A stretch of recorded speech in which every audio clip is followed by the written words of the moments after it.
Nós vamos convidar as nossas professoras do departamento infantil a virem à frente, as nossas crianças devagarzinho.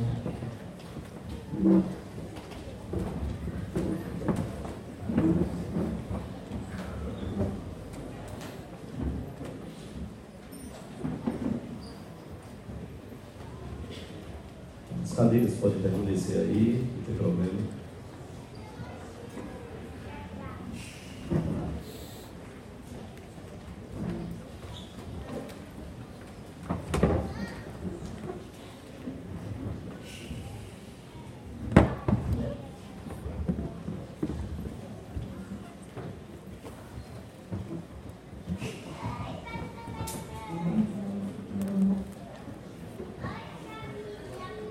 Todo mundo feliz aí, não é? Nós vamos, eu quero pedir a ajuda dos diáconos, aqueles que estão nas escadas podem subir a alguns lugares lá em cima. Se você tem lugar aí próximo a você, faça um sinal para ajudar quem está subindo.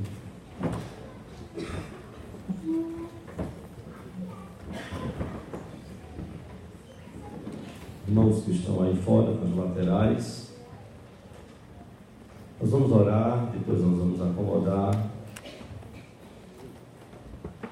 Vamos orar, vamos curvar nossa fronte, todo mundo de olho fechado. Vamos falar com Deus, vamos orar.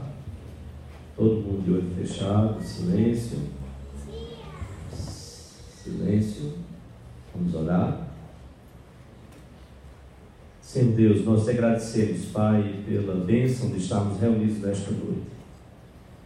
Neste dia especial, por ser o dia que rememoramos e lembramos a ressurreição do Teu Filho Jesus a cada primeiro dia da semana, a cada domingo. Lembramos como o dia que o Senhor deseja que paremos para olhar e lembrar que a nossa vida nada é se o Senhor não estiver em nós. Nós te agradecemos também por este dia de modo especial, porque aqui nos reunimos para dar graças ao Senhor por estes 85 anos, por estas crianças que aqui estão, pelo Teu plano na vida nossa e delas como igreja do Senhor. E pedimos a Tua bênção sobre aqueles que têm a responsabilidade de neste momento ministrar os seus corações, que o Senhor possa, pelo Teu Espírito Santo, capacitar cada uma das professoras e professores para que possam falar da Tua parte e possam educar também essas crianças dos Teus caminhos e na Tua palavra. Também, ó Deus, pedimos a Tua bênção sobre a vida e a pregação, a palavra que o Senhor tem para os nossos corações nesta noite, através do pastor Augusto, que Tu possas usá-lo para o louvor da Tua glória, como tens feito. Nos abençoar nesta noite. Aqueles que nos visitam, aqueles que talvez ainda não entregaram suas vidas ao Senhor Jesus, não o reconheceram como Senhor e Salvador. Ó Deus, que Tu possas estar tocando em todos os nossos corações, em cada um de nós, conforme a necessidade que só Tu conheces tão profundamente, Senhor. Nós Te bendizemos e Te adoramos, Pai, por tudo. E mais uma vez clamamos a Tua bênção, por graça e misericórdia do Senhor sobre cada um de nós. Te oramos assim, Pai, no nome de Jesus, e para a glória dele, hoje e sempre. Amém.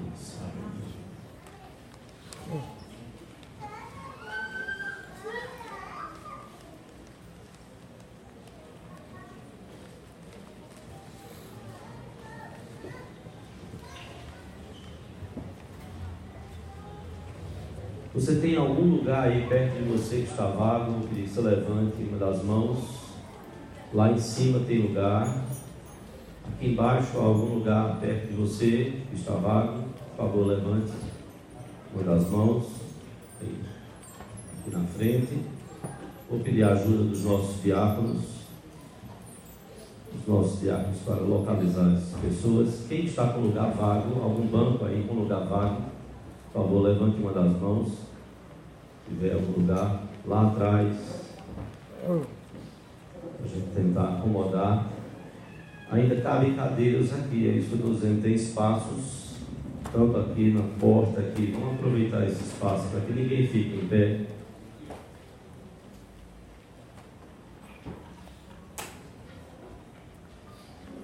ainda dá cadeiras aqui, tem uma área ali, aí na frente, se puderem pegar. Vamos aproveitar cada espaço. Nosso desejo é que a gente não tenha ninguém mal acomodado.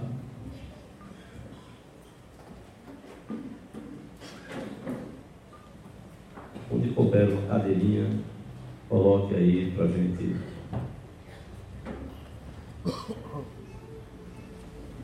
Vamos ouvir a palavra de Deus. Nós temos a alegria de receber o pastor Augusto Nicodemos nesta noite. O pastor Augusto é pastor da Igreja Presbiteriana do Recife, onde já foi no passado remoto aí, retornou agora para compor a equipe de pastores. Ele ficará à vontade, assim Deus nos permita, no nosso meio, e é vice-presidente da Igreja Presbiteriana do Brasil. Ontem à noite nós tivemos com o pastor Roberto Brasileiro, que é presidente da Igreja Presbiteriana do Brasil. Hoje pela manhã estivemos com o pastor Marcos Aurélio, presidente do nosso presbitério Norte de Pernambuco. Temos a alegria de recebê-lo nesta noite. Ele está acompanhado de sua esposa Minca, sua filha Ana. Vou pedir para elas ficarem de pé. Deus abençoe suas vidas, é um prazer muito grande recebê-las. O pastor Augusto é genro do pastor, como a gente se acostumou a chamar no seminário, que é pai de mim, o Chiquinho, pastor Francisco Leonardo, muito querido. Eu não vou tentar imitá-lo nesta noite, tá certo? Às vezes alguns sinais dizem, você imita perfeito. Eu digo, não, mas eu não sou perfeito como ele, perfeito do jeito dele, no porte dele. Estava perguntando ao pastor Augusto, 92 anos, e ainda prega a palavra do Senhor. Que bênção de Deus. Não é? Pastor Augusto está com a palavra, que Deus possa nos abençoar ricamente nesta noite.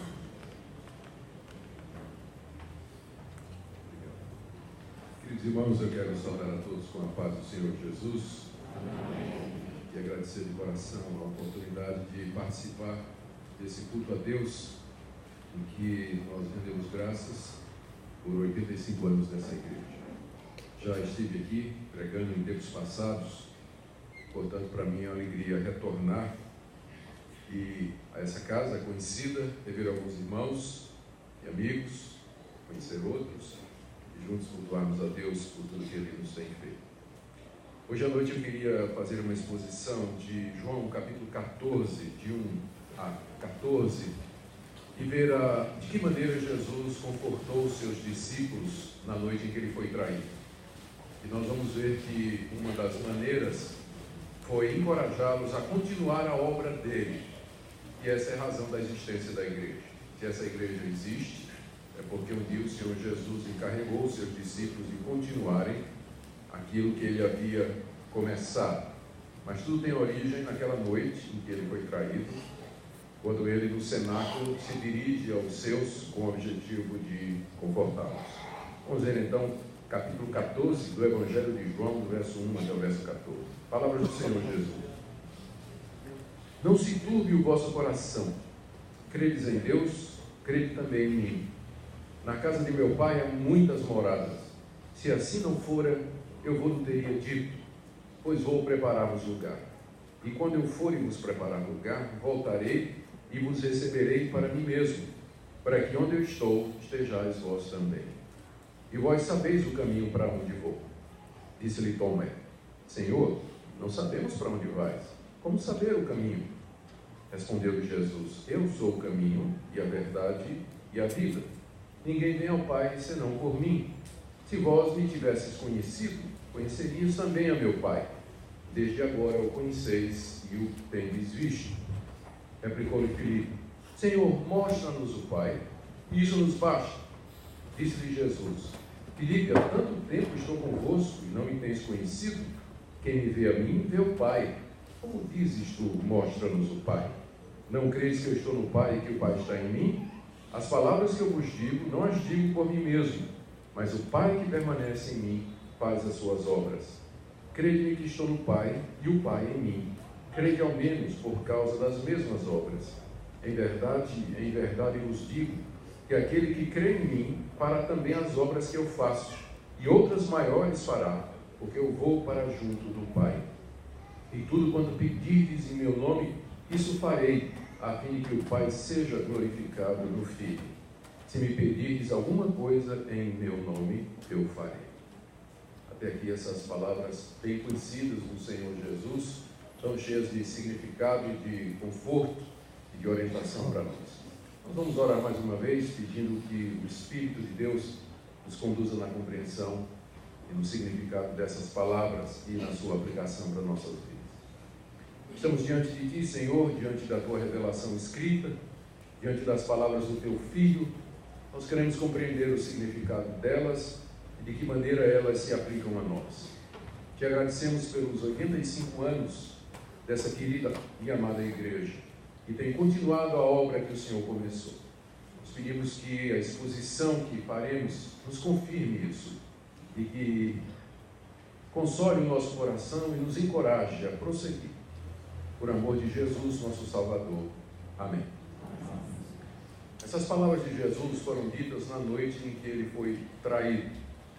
Ele tinha passado aquela semana em Jerusalém, diariamente indo ao templo onde ensinava, e cedo começou a se formar a oposição contra ele da parte dos líderes judeus, comandados especialmente pelos fariseus e pelos sacerdotes, que não criam nas palavras de Jesus, que estavam procurando algum meio para matá-lo e terminar com a influência dele sobre o povo, porque muito povo vinha ao templo para ouvir as palavras de Jesus. O Senhor Jesus, então, sabe que está chegando a hora em que ele tem que partir. Ele sabe que chegou o momento da sua morte. João nos diz que, a uma certa altura, durante aquela semana, alguns gregos não judeus que estavam em Jerusalém para a festa da Páscoa, chegaram para Filipe e disseram: queremos ver a Jesus. E Filipe então vai chegar ao mestre e dizer: tem aqui alguns gregos que estão querendo ver-te. E Jesus diz: chegou a minha hora. Ele sabia que tinha chegado a hora então em que ele haveria de dar a sua vida para reunir os judeus e os gregos num único povo, formar a sua igreja. E aquela pergunta, o desejo dos gregos, revelava para ele que o tempo estabelecido pelo Pai havia chegado. Então, naquela noite, na noite da celebração da Páscoa, junto com seus discípulos, depois de haverem ceado e terem partido o pão e bebido do cálice, o Senhor Jesus começa a instruir os discípulos a respeito do que deveriam fazer. E Jesus comunica que haverá de deixá-los, que haverá de ir para um lugar onde os discípulos não poderiam ir. Verso 33 do capítulo 13: filhinhos, ainda por um pouco estou convosco, buscar-me-eis, e o que eu disse aos judeus, agora também digo a vocês: para onde eu vou, vocês não podem ir. Eu vou para um lugar onde vocês não podem me acompanhar. E essa declaração, com certeza, deve ter conturbado o coração dos discípulos, especialmente porque eles tinham consciência de que Jesus era o Messias. Jesus ia para onde? Eles esperavam que Jesus inaugurasse o reino de Deus, que Jesus trouxesse a libertação da nação de Israel, que estava debaixo do jugo romano, e que desse início ao milênio, ao reino de paz do Messias aqui nessa terra. Entretanto, Jesus diz que vai embora e vai para um lugar onde os discípulos não podem acompanhar. Pedro, então, diz no verso 36, para onde tu vais? E Jesus respondeu, para onde eu vou, tu não me podes seguir agora, mas mais tarde você vai me seguir. E Pedro diz, Senhor, por que eu não posso te seguir agora? Por ti darei a minha vida. E Jesus diz, darás a vida por mim, Pedro? Em verdade eu te digo que jamais cantará o galo antes que me negue 3 vezes. Então, a afirmação de Jesus de que ele ia para um lugar que os discípulos não sabiam onde era, a insegurança sobre o que aquilo representava diante das expectativas messiânicas que eles tinham. E agora, essa palavra de Jesus dizendo que Pedro haveria de traí-lo, tudo aquilo perturbou o coração dos discípulos. Dúvidas, questionamentos, angústia, ansiedade, perplexidade entraram no coração deles. Na passagem que nós lemos, que é o capítulo 14, o Senhor Jesus procura acalmar o coração deles. O Senhor Jesus procura consolá-los e orientá-los.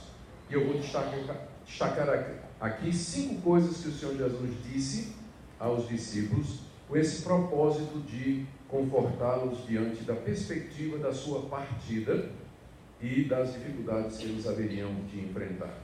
primeiro lugar, o Senhor Jesus lhes dá uma ordem para que eles não fiquem perturbados. Essa ordem está aí no verso 1. Não se turbe o vosso coração, crede em Deus, crede também em mim. Jesus dá essa ordem para que o coração deles não fique turbado, conturbado, preocupado, angustiado, porque Jesus sabia que suas palavras tinham provocado essa inquietação no coração deles.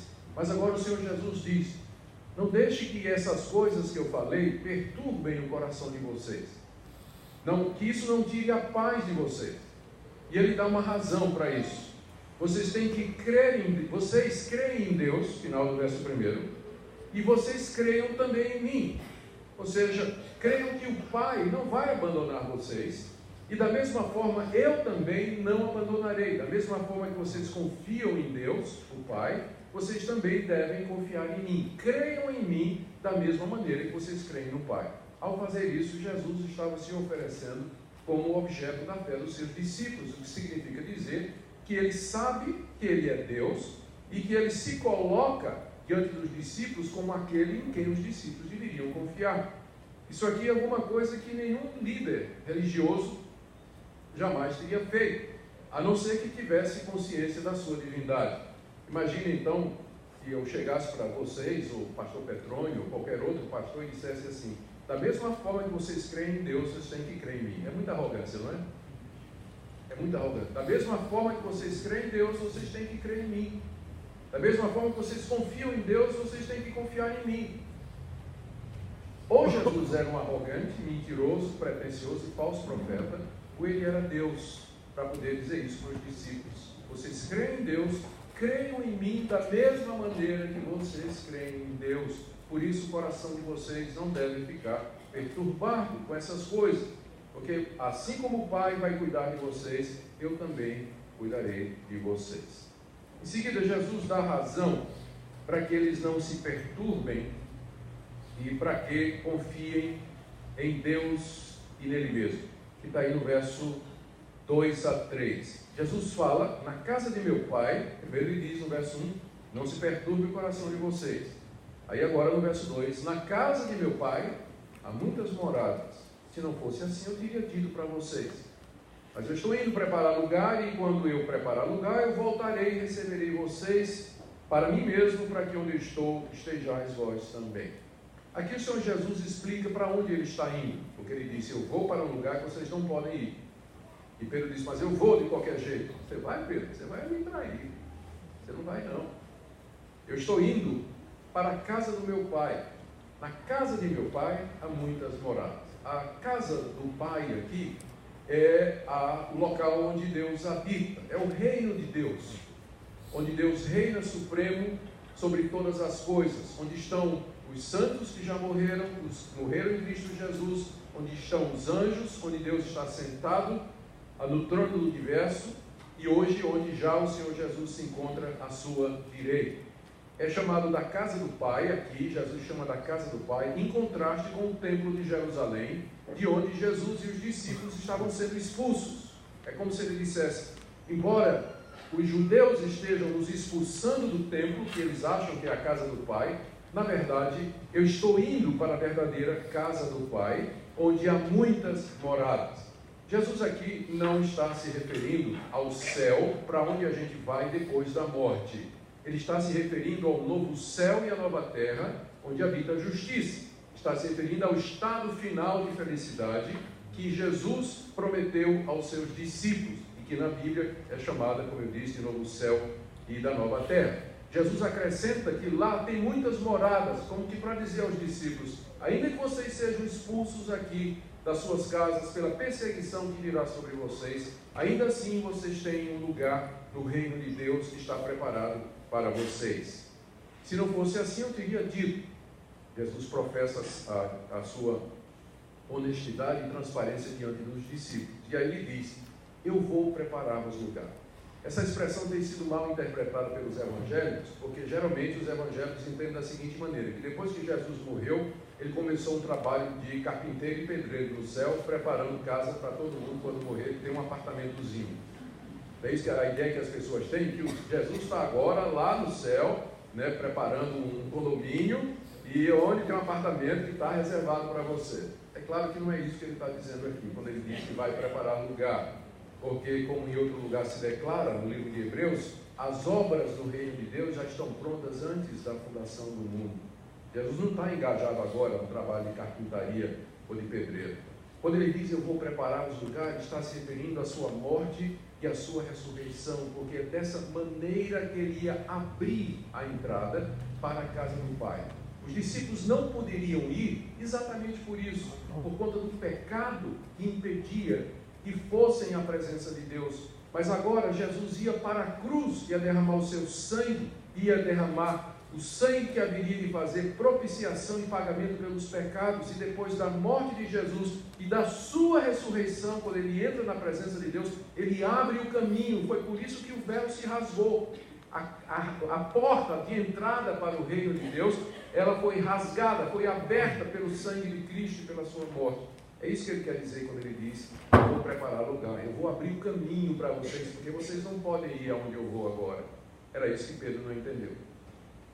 Por isso ele estava perplexo, e os discípulos confusos, mas Jesus agora fala com clareza, e ele diz, no verso 3, e quando eu terminar, quando eu for e vos preparar lugar, voltarei e vos receberei para si mesmos. Ele não está se referindo à vinda dele em Pentecostes, quando o Espírito Santo veio, ele não está se referindo à vinda dele na hora que um crente morre, mas ele está se referindo à sua segunda vinda, quando ele vier em glória para buscar os seus discípulos, e juntos estarão para sempre no reino dos céus, que ele chama de a casa de meu Pai, onde há muitas moradas.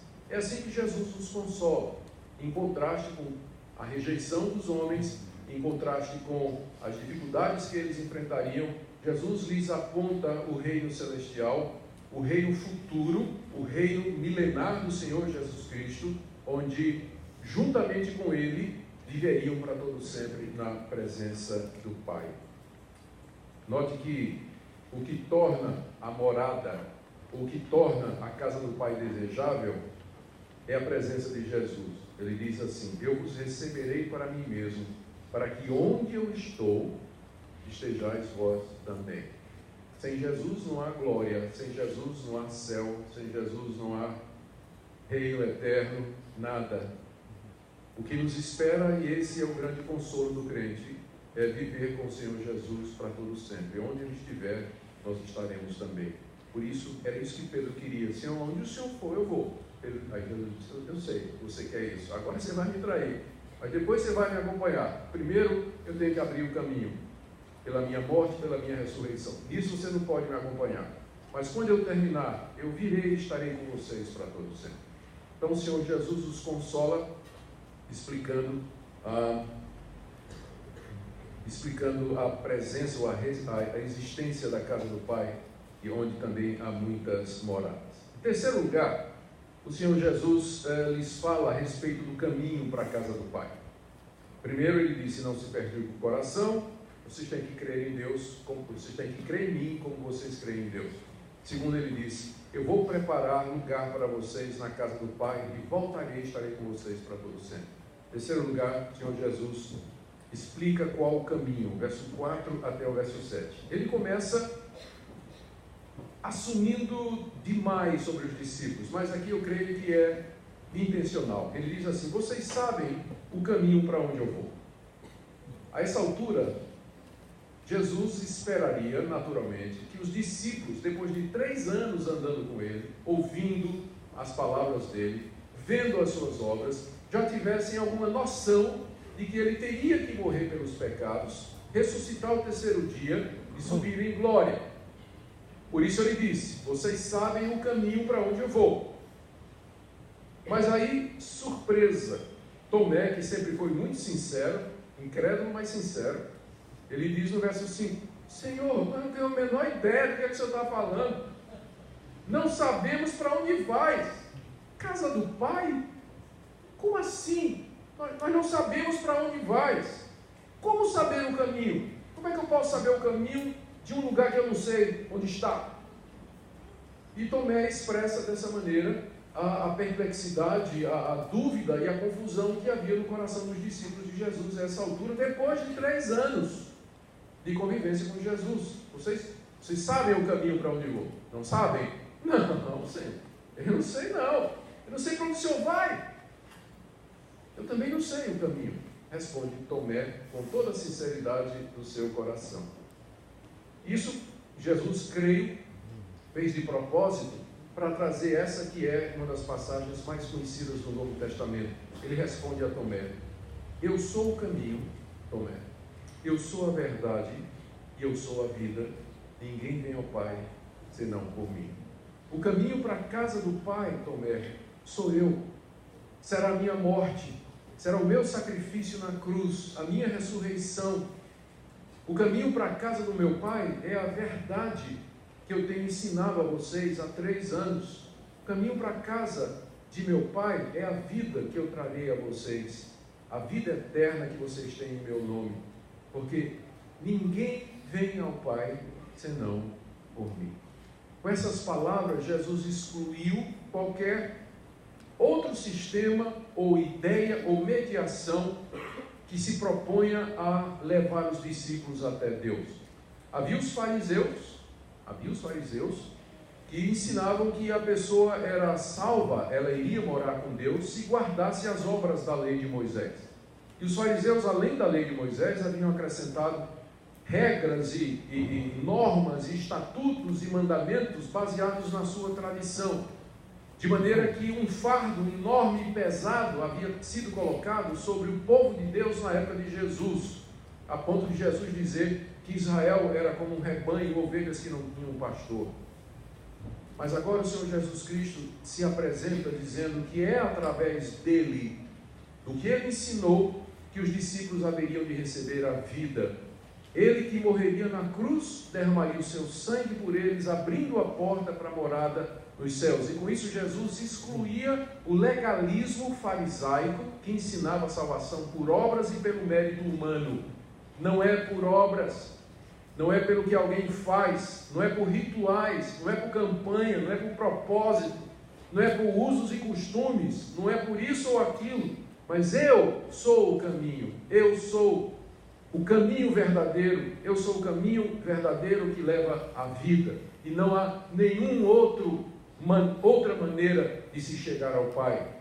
Jesus dessa forma então consola os seus discípulos, dizendo que Ele é o caminho, que Ele é a verdade e que Ele é a vida. E novamente aqui Ele declara a sua divindade, quando Ele diz no verso 7, se vocês tivessem me conhecido, vocês também teriam conhecido o meu Pai. É como se Ele dissesse assim: se vocês tivessem percebido com clareza quem eu sou, tive 3 anos com vocês, se vocês tivessem percebido com clareza quem eu sou, se vocês tivessem me conhecido, vocês também já teriam conhecido ao Pai. Vocês já saberiam quem é o Pai. E desde agora, vocês já o conhecem e vocês já viram o Pai, porque vocês me viram, vocês estão comigo. Então já esse conhecimento do Pai, que é o céu, que é a essência da vida eterna, que Jesus fala que vai ter e vai acontecer, isso vocês já têm aqui, se vocês tivessem entendido quem eu sou, de Jesus para os seus discípulos. E aí Filipe tem uma ideia brilhante no verso 8, que dá ocasião a Jesus de dizer que eles já podem desfrutar da presença do Pai aqui e agora. E aqui que está o grande consolo dessa passagem. Embora Jesus fale da casa do Pai como sendo algo futuro, que ainda vai acontecer, contudo ele diz que os seus discípulos, eles podem já experimentar a presença do Pai aqui e agora. Quando ele diz, vocês já conhecem o Pai, vocês já viram o Pai. Aí Filipe tem uma ideia brilhante no verso 8. Ele diz assim: Senhor, mostra-nos o Pai, isso nos basta. Nós estamos confusos, Senhor, nós estamos perturbados aqui, mas se o Senhor fizer uma coisa, nós vamos tirar a tristeza do nosso coração, todos os nossos problemas vão ser resolvidos. O Senhor lembra lá no Antigo Testamento, quando o Pai apareceu a Moisés, naquela chama ardente? O Senhor lembra lá, naquela história do Antigo Testamento, quando o Pai apareceu aos israelitas na coluna de fogo e na coluna de nuvem? Você lembra as grandes manifestações do Pai no Antigo Testamento aparecendo em glória aos seus servos? Senhor Jesus, dá-nos uma visão como essa, mostra-nos o Pai, faz com que Ele apareça, pede ao Pai para Ele aparecer aqui na nossa frente, que Deus apareça aqui na nossa frente, em glória, com brilho, com toda a sua majestade, todo o seu poder, e isso basta. Nunca mais eu vou ter dúvida, nunca mais eu vou desconfiar de nada, todas as minhas dificuldades desaparecerão, toda a tristeza do meu coração vai embora, se tão somente Deus aparecer na minha frente. É isso que você já fez tantas vezes? Naquelas noites de angústia e dificuldades, você disse, oh Deus, manda um anjo. Se tão somente um anjo aparecesse aqui. Senhor Jesus, se tão somente o Senhor se manifestasse aqui ao meu lado, se o Senhor aparecesse aqui ao lado da minha cama, tomasse minha mão, conversasse comigo. Ó Pai, se tão somente os céus se abrissem e eu tivesse uma visão da Tua glória, isso me basta. Você já desejou isso, não é? Não é o primeiro. Filipe também queria. Filipe achava que ver a Deus, a glória de Deus, enxergar a Deus aqui com esses olhos, seria a solução para todos os problemas. Olha a resposta de Jesus no verso 9. Filipe, há tanto tempo eu estou convosco e você não me conheceu. Quem me vê a mim, vê o Pai. Por que você está dizendo, mostra-me o Pai? Isso que você está pedindo, Filipe, já vem acontecendo há 3 anos. Quem me vê, vê o Pai. Filipe, faz 3 anos que você vem almoçando com o Pai, andando com o Pai, dormindo com o Pai, conversando com o Pai, caminhando na mesma estrada que o Pai, bebendo a mesma água. Porque quem vê o Pai, quem me vê, vê o Pai. Será que você não entendeu isso? E com isso o Senhor Jesus Cristo já está dizendo para os discípulos que Ele não vai resolver os seus problemas, as suas angústias com manifestações físicas da sua glória. Por isso, pode parar de pedir. Jesus diz, se você me vê, você já viu tudo que você precisa. Quem me vê a mim, vê o Pai, e isso basta. Os crentes têm muita dificuldade em andar pela fé, mas desde que Deus nos expulsou do paraíso por causa do nosso pecado, essa é a maneira que Ele determinou pela qual nós vamos viver. Tem crentes que querem viver à base de milagre, de sonho, visão e revelação, de anjo falando, de Deus aparecendo em glória. Isso é completamente contrário ao espírito do Evangelho. Na verdade, o que Deus deseja é que nós vivamos pela fé. Fé é a certeza de coisas que nós não vemos e a convicção de fatos que se esperam. Nós vivemos por fé e não por vista. Não vai ser uma visão de Deus ou uma revelação de um anjo, alguma coisa que vai tirar a tristeza e a perturbação do seu coração. Mas você conhecer o Senhor Jesus Cristo. E como é que você vai conhecer o Senhor Jesus Cristo? Por que você acha que essas coisas foram escritas aqui nesse livro? Elas foram escritas aqui exatamente para que cada geração de crente conheça a Jesus através da palavra revelada, da palavra escrita, que é a maneira pela qual Deus fala conosco. É a maneira pela qual você pode conhecer a Jesus Cristo. E ao conhecer Jesus Cristo, você vai conhecer o Pai aqui e agora. E ao fazer isso, você vai encontrar paz para o seu coração. O seu coração não será mais turbado. Há tanto tempo estou com vocês, Filipe, e vocês não sabem quem eu sou. Quem me vê a mim, vê o Pai. Da mesma forma que Filipe e os discípulos, tantos crentes, muitos anos nas igrejas, eles não compreendem. Eles não compreendem. E eu espero que você não seja um desses. Mas uma vez que você viu o Senhor Jesus e entendeu o Senhor Jesus, é tudo o que você precisa. Não precisa mais do que isso. Não precisa mais do que isso. Em seguida, Jesus dá 2 evidências para os seus discípulos de que Ele está no Pai e que o Pai está nele. Verso 10. Tu não crês que eu estou no Pai e que o Pai está em mim, Filipe? As palavras que eu digo, não as digo por mim mesmo. Primeira prova que Jesus dá aos seus discípulos de que Ele está no Pai e que o Pai está nele, são as palavras que Jesus proferiu durante os 3 anos do seu ministério. As palavras de Jesus eram tão impressionantes que os guardas que foram prender Jesus, a ordem dos sacerdotes, voltaram sem prender Jesus, E aí o sacerdote perguntou: por que você não prendeu? Ele disse: nunca ninguém falou como esse homem. As palavras que Jesus falou, o ensino do Senhor Jesus Cristo, ele diz que as palavras dele não eram dele, mas do Pai que o havia enviado.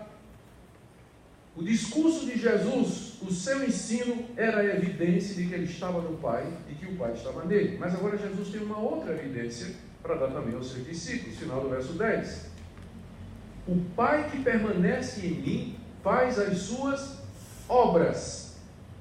Crede que eu estou no Pai e o Pai em mim. Crede ao menos por causa das mesmas obras. Não somente Jesus apresenta as suas palavras e o seu ensino, mas ele apresenta as suas obras como prova de que ele está no Pai e que o Pai está nele. E que vê-lo é a mesma coisa de ver o Pai. Por obras aqui, sem dúvida, é uma referência aos sinais e prodígios que Jesus fez, mas não somente isso.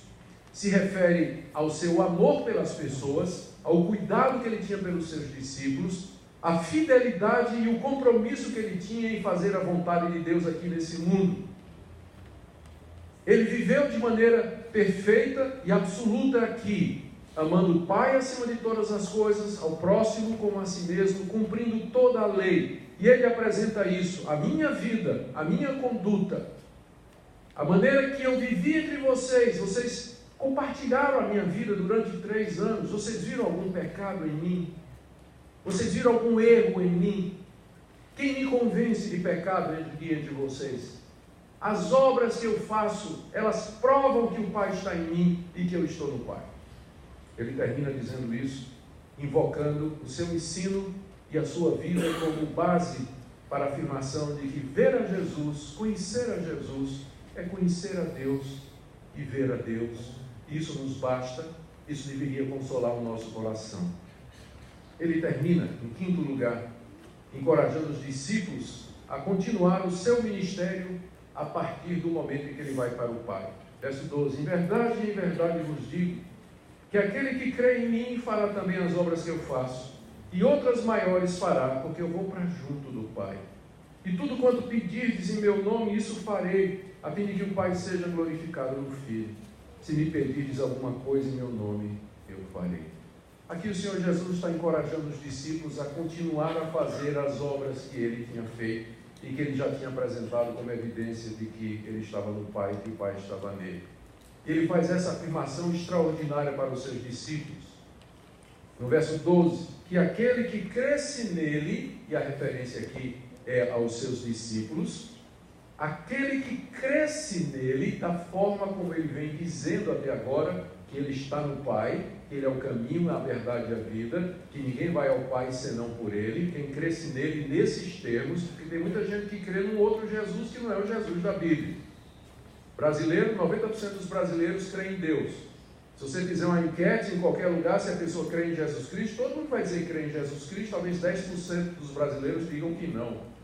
Mas desses 90% que dizem crer em Jesus Cristo, se você perguntar que Cristo, você vai ter respostas diferentes para isso. Tem o Cristo do Espiritismo, tem o Cristo católico, tem o Cristo da seita, da Testemunha de Jeová, dos mormons, dos agnósticos, dos orientais, das seitas.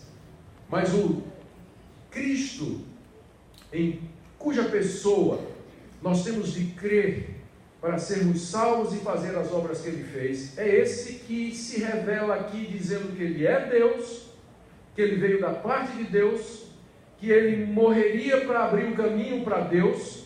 Quem o conhece, conhece a Deus, e quem o vê, vê a Deus. Esse é o Cristo da Bíblia, ele e somente ele, não há outro. Quem crê nele, ele diz, faz essa promessa, fará também as obras que ele faz, e outras maiores. Essa passagem, mais uma vez, ela tem sido usada de maneira errada, porque as pessoas interpretam a palavra obras aqui somente no sentido dos milagres de Jesus. Se Jesus tivesse usado a palavra sinais, que é uma palavra que aparece com muita frequência no Evangelho de João, se referindo aos milagres que Jesus fez, isso poderia, o significado poderia ser esse. Mas a palavra que ele usa aqui, obras, é usada no Novo Testamento, particularmente no Evangelho de João, como atitudes, compromisso com Deus e até o ato de crer em Deus. Uma vez os discípulos perguntaram a Jesus: o que faremos para realizar as obras de Deus? Qual foi a resposta de Jesus? A obra de Deus é essa, que creiais naquele que Ele enviou. Então, obra é crer, por exemplo. Não significa fazer sinal e prodígio o tempo todo. Então, quando Jesus diz aqui aos discípulos: se vocês crerem no que eu estou dizendo, vocês farão as mesmas obras que eu faço, Ele está dizendo que os discípulos seriam capazes de continuar o que Ele veio fazer aqui nesse mundo, que era revelar o Pai e arrebanhar o povo de Deus para Ele, para a glória dEle. E eles fariam isso pela fé. E Ele acrescenta: e obras maiores fará. E aí aparece falso profeta, né? Dizendo que faz mais milagre do que Jesus Cristo. Eu já encontrei gente chegou para mim dizendo: olha, pela fé eu faço coisas maiores do que Jesus Cristo. Qualquer um pode fazer se tiver fé. Então eu acredito que nenhum de vocês tem fé aqui. Quem aqui andou sobre as águas? Levante a mão. Não? Quem de vocês multiplicou pão e satisfez 5.000 pessoas? Levanta a mão. Vocês não têm fé? Quem crê em mim fará as obras que eu faço e outras maiores. É esse o significado do versículo? Óbvio que não, porque condenaria a incredulidade 2.000 anos de cristãos que nunca fizeram absolutamente nenhum dos milagres que Jesus fez. Então é óbvio que essa passagem não está falando de milagres. Quando fala de obras, é a vida de Jesus, o compromisso dele, a ação dele, o amor dele, a fidelidade ao Pai. E nesse sentido Jesus disse: vocês serão capazes de fazer mais do que eu fiz. E foi mesmo. Depois que Cristo morreu e foi para o Pai, Ele mandou o Espírito Santo, e no dia de Pentecostes Pedro pregou um sermão, um único sermão, e 3.000 pessoas se converteram. Durante 3 anos Jesus pregou todo dia, e na hora de morrer, dos seus 12 discípulos, um traiu, o outro negou e os 10 fugiram. Só Pedro, no único dia, fez muito mais do que Jesus fez em 3 anos, obras maiores. Um sermão que Deus usou para trazer 3.000 pessoas para o reino de Deus. 3.000 pessoas para o reino de Deus. E hoje em dia a coisa está complicada, né, pastor Petrônio? A gente precisa pegar 3.000 sermões para um se converter. Mas Pedro, naquele dia, com um sermão, levou 3.000 ao Senhor Jesus. Obras maiores vocês farão, Jesus garantiu aos seus discípulos. Essa promessa não é vazia, eu creio nela.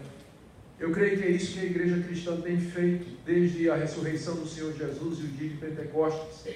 Os discípulos de Cristo saíram pelo mundo afora, pregando a palavra, ensinando o Evangelho com autoridade e poder.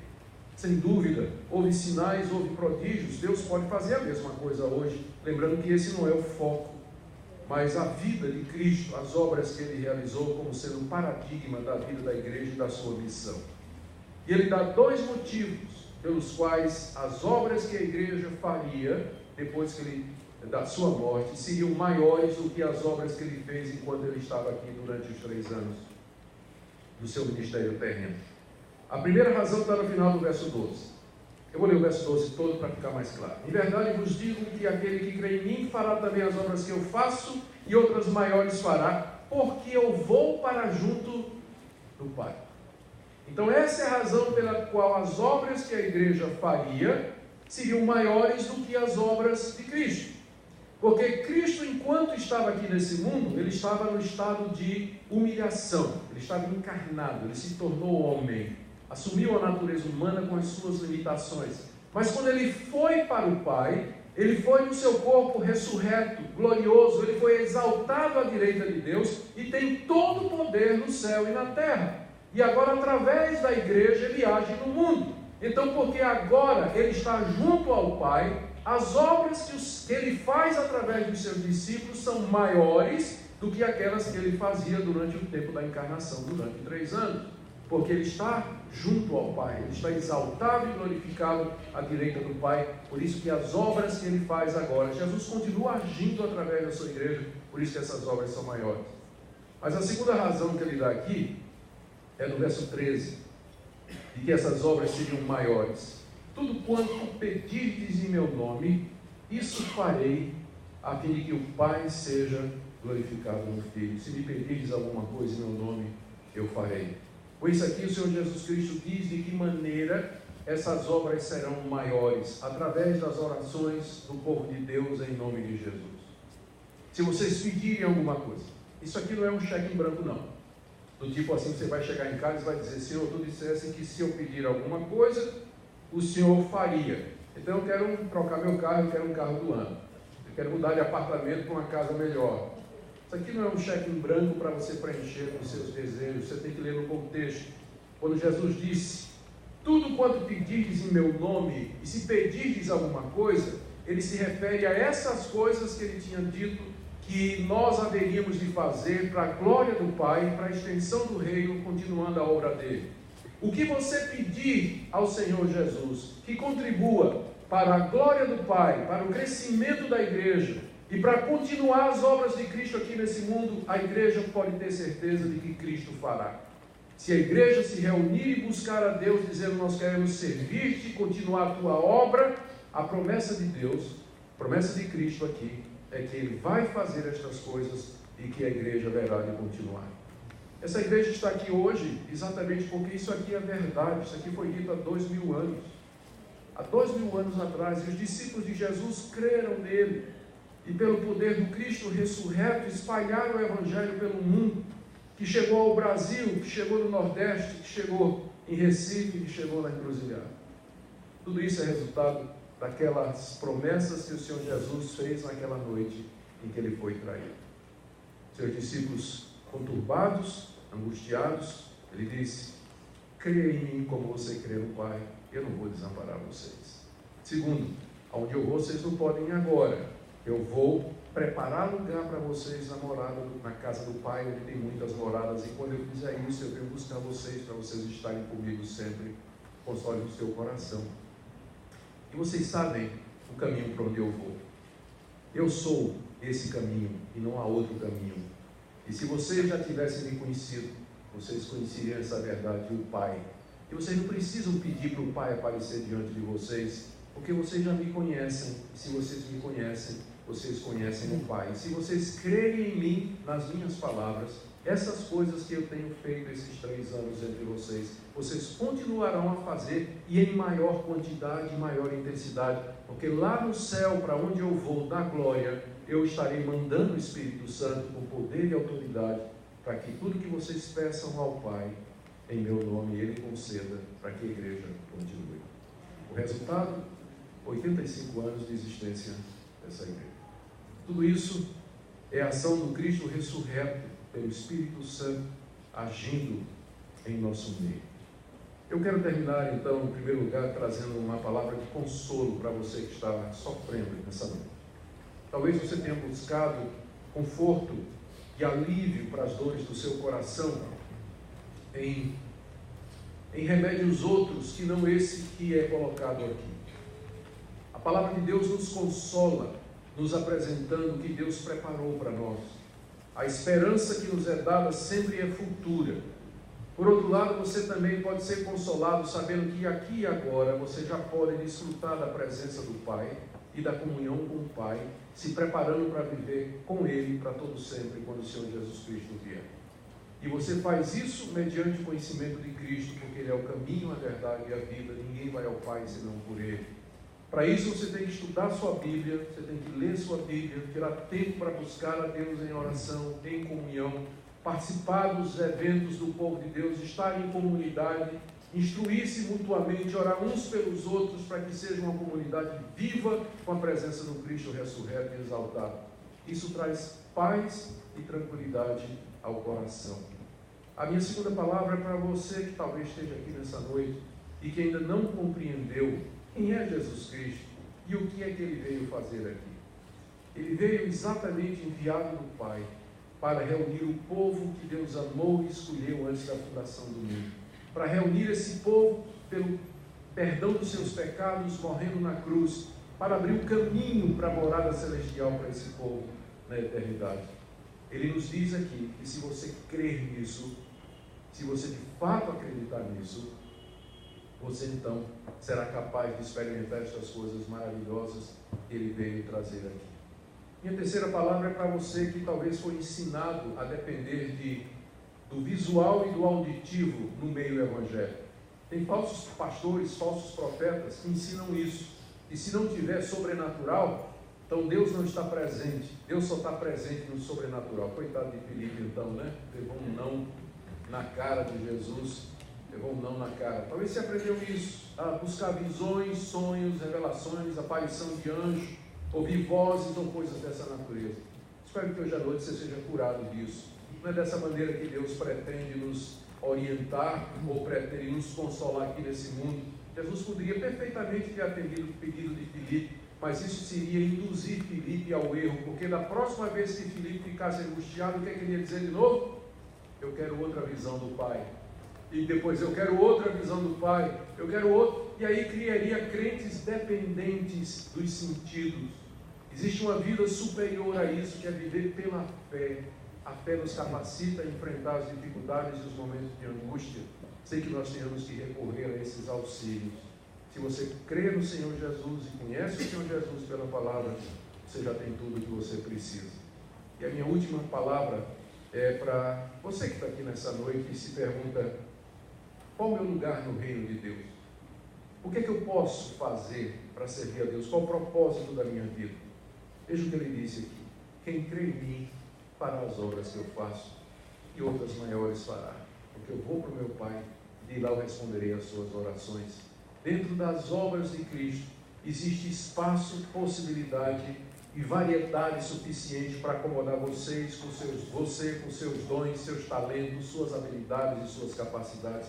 Cada um de nós pode servir a Deus no lugarzinho que Ele nos colocou, com as habilidades que Ele nos deu, com a capacidade, por menor que você pense que seja, que Ele concedeu a você. É dessa maneira que a igreja avança, quando os crentes em Cristo fazem as obras de Cristo em resposta às orações do seu povo. Que Deus console o nosso coração, que Ele receba toda a adoração nessa noite, que o Senhor Jesus seja o motivo do nosso louvor, porque é por causa dEle que todas estas coisas existem, e é por causa dEle que nessa noite nós comemoramos 85 anos dessa igreja. Amém.